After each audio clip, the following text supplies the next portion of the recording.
es de alto riesgo, así como lo es el trabajo de los defensores de los derechos humanos. De ahí que haya un paralelismo entre quienes defienden los derechos y las libertades de la persona humana con aquellos obreros de la palabra que trabajan con dignidad y pundonor en una bella y espléndida función, la de la comunicación, que se entregan con valor al ejercicio de la más grande de las libertades, la de expresión y opinión, y que como los grandes iniciados de esta hermosa carrera están dispuestos a defenderla con la espada flamígera de sus ideas, la de su pensamiento y su palabra. El periodista cumple una función importante en el desarrollo y el fomento de la cultura del pueblo. El periodista también es un educador. Fíjense ustedes, es un educador, puesto que entendemos que informar es formar y que la buena información educa, y en consecuencia debemos ver en el periodista a un educador social. Desde esta perspectiva, el trabajador de la comunicación es un servidor público y como tal debe ser reconocido. Su elevada misión se agiganta en la medida de su propia visión. Por tanto, se debe redimensionar el papel que desempeña en el ámbito en el que cotidianamente se desenvuelve. En etapas difíciles que podríamos calificar de aciagas, como la que vivimos ahora, el obrero de la palabra, el obrero de la pluma, como un valeroso soldado de la libertad, tiene que exaltar los valores eternos de hombres y mujeres, los valores de la justicia, de la fraternidad, de la democracia, de la verdad, de la legalidad, de la igualdad y de la paz. Es cierto, dirán algunos, que con eso pues no se come, ni se vive.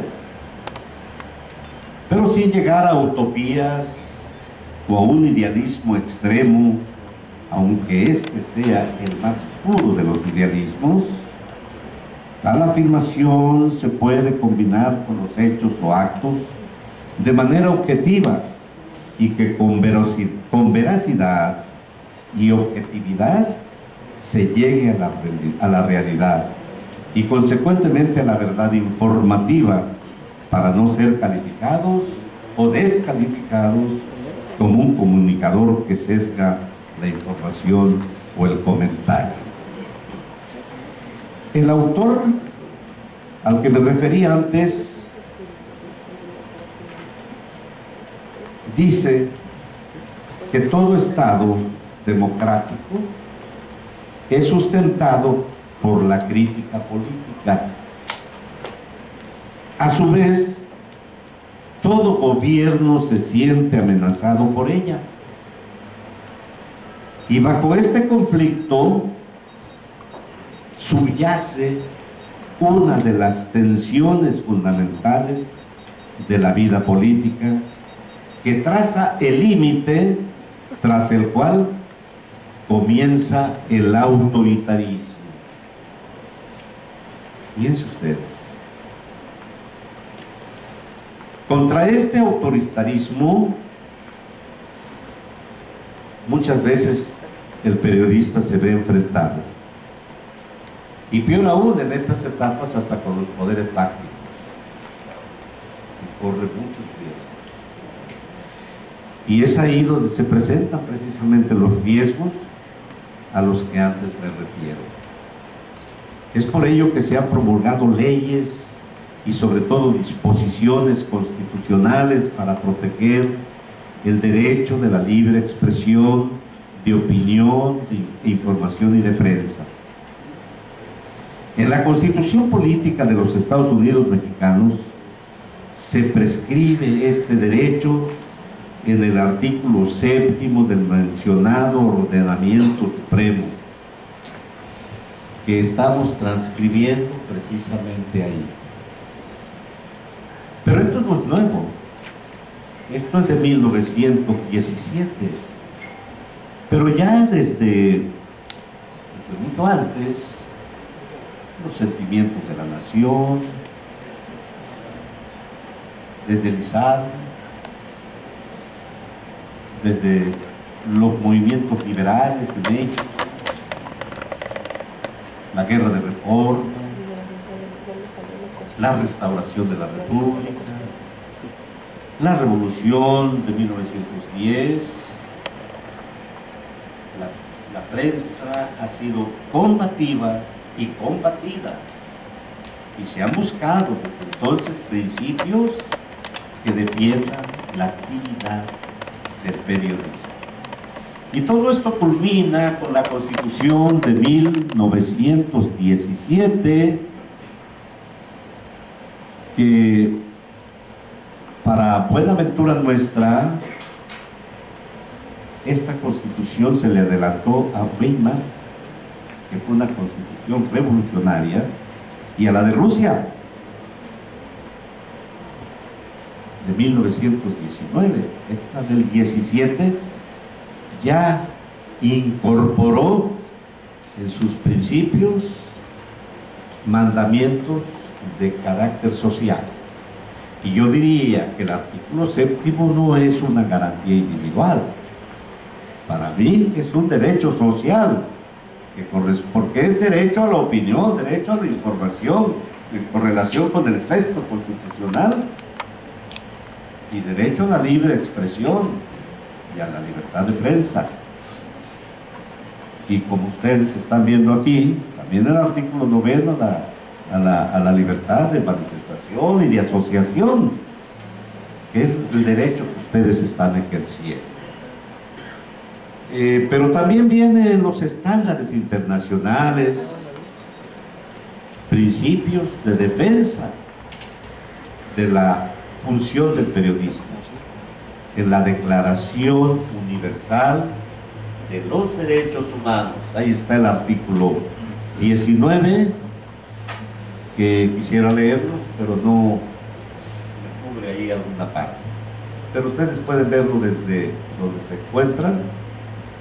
¿Cuál es el principio relacionado con el derecho a la libertad de expresión y el derecho a la prensa como consecuencia?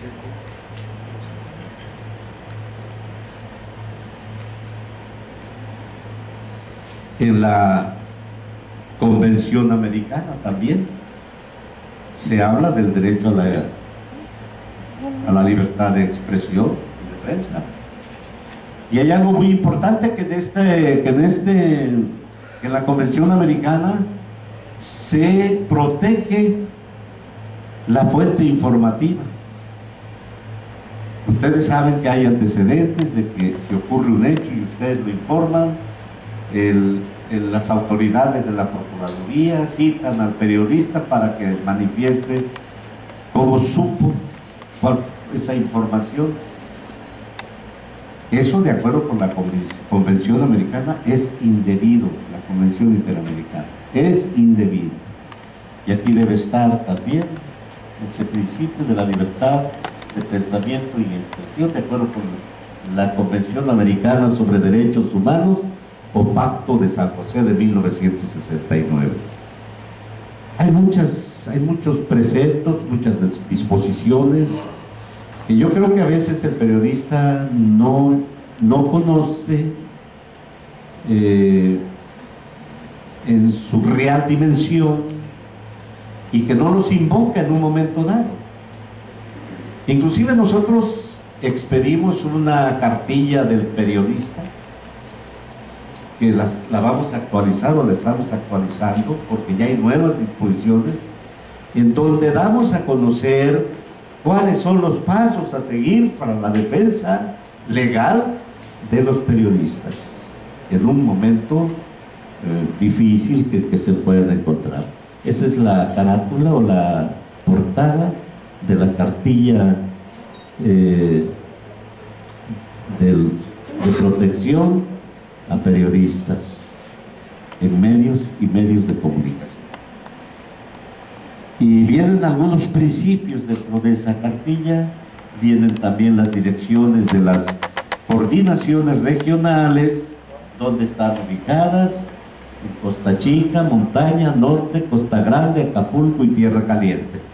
Ahí ustedes pueden ocurrir inmediatamente cuando haya un riesgo real que les afecte en sus intereses tutelados por la Constitución General de la República. Eso es muy importante, tener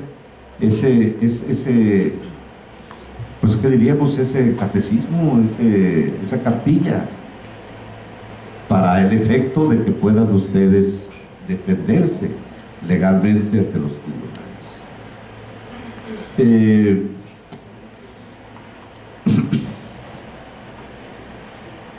Bueno, yo terminaría estos comentarios